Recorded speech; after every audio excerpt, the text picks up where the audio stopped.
Les amis, bonjour. Écoutez, j'espère que vous allez bien. Moi, ça va. Je pense que j'ai fait une vidéo il y a quelques jours. Je ne me rappelle pas.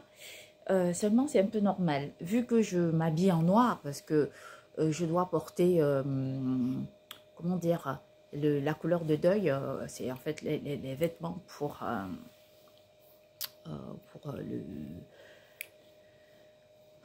le décès de mon papa. Écoutez, je fais la vidéo en réalité pour vous parler d'un sujet très préoccupant qui se passe actuellement dans l'actualité internationale. Hier, le 5 septembre 2025, en fait, j'ai découvert une actualité à la télévision qui était juste inexplicable. Alors, je vais vous expliquer, c'est un sursaut, c'est un dérapage absolu, c'est une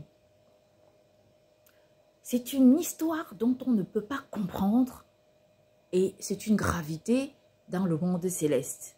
Je vous explique la raison, c'est que hier, je regarde l'actualité à peu près tous les matins pour m'informer un peu de tout ce qui se passe dans le monde. Et donc, je découvre cette histoire selon laquelle, alors moi, je ne vais pas prononcer le mot parce que c'est tellement choquant, c'est blessant. Au moment où j'ai découvert ce slogan, j'ai été estomaquée, j'ai été choquée, j'ai été blessée, j'ai été suffoquée. J'ai été complètement, ça m'a détruit, ça m'a désorganisé, je ne sais pas comment je vais vous dire, c'était un désastre. Et donc, en ce moment-là, je me suis dit, la seule chose que j'ai eu à faire, je me suis mise à pleurer, mais c'est un peu comme si quelque chose s'était passé dans ma vie. C'était comme si ça me concernait normalement.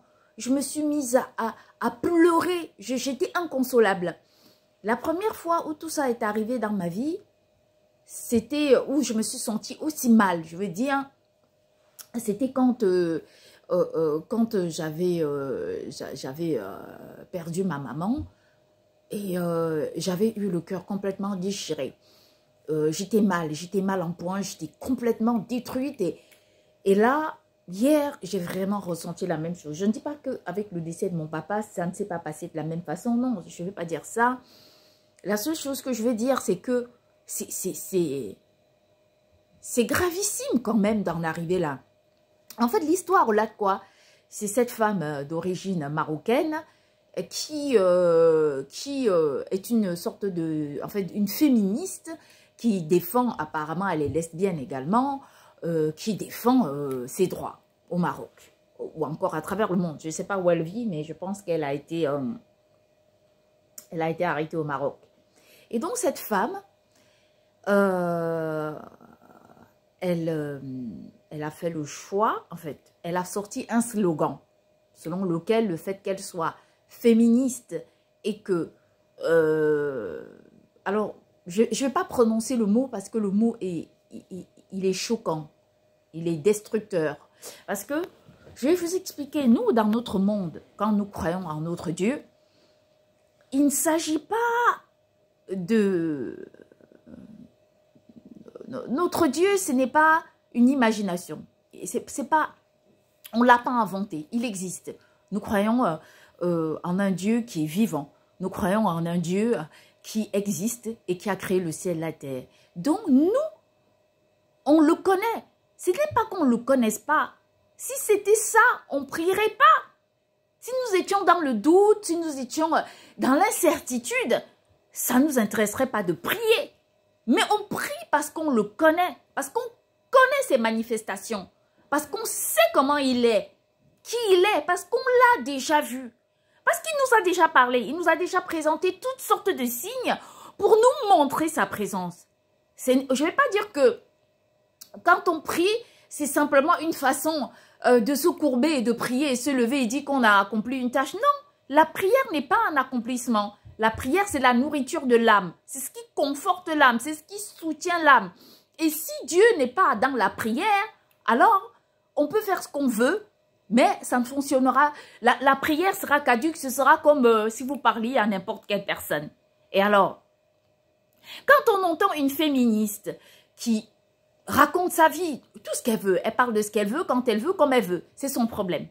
Mais à partir du moment où elle appelle le nom de Dieu, pour signifier, je sais pas, pour rapprocher à son féminisme, qui, encore le féminisme, c'est une chose, mais elle rapproche le nom de Dieu à son lesbiennage,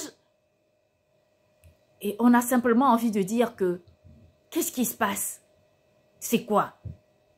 Ils ont dit God is lesbian. C'est le mot fatal qu'ils ont prononcé. C'est quoi? Qu'est-ce qu'on doit faire? C'est quoi? Le pape est une pute. Le pape Léon, c'est une pute. C'est quoi? Le président Trump, c'est un drag queen. C'est quoi? Prenons un autre président à travers le monde entier. Je vais prendre le président Macron. Le président Macron, c'est quoi? C'est une prostituée? Ça, c'est la gravité des choses. C'est comme ça qu'il faut comprendre les choses. Quand les gens utilisent des langages laxistes, des langages tellement dénués d'intelligence pour détruire le nom de Dieu, à un moment donné, c'est juste illogique et incompréhensible. Parce que quoi? C'est quoi? Prenons un peu le cas. Allez, je vais prendre le cas de Giorgia Meloni. On va dire quoi? C'est une prostituée? Si on prend son cas, on va dire que c'est une prostituée.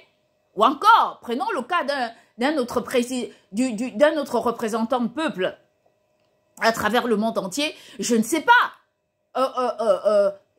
Prenons, oui, voilà, très bien. Prenons le cas de, je sais pas, d'une autre personne, peu importe.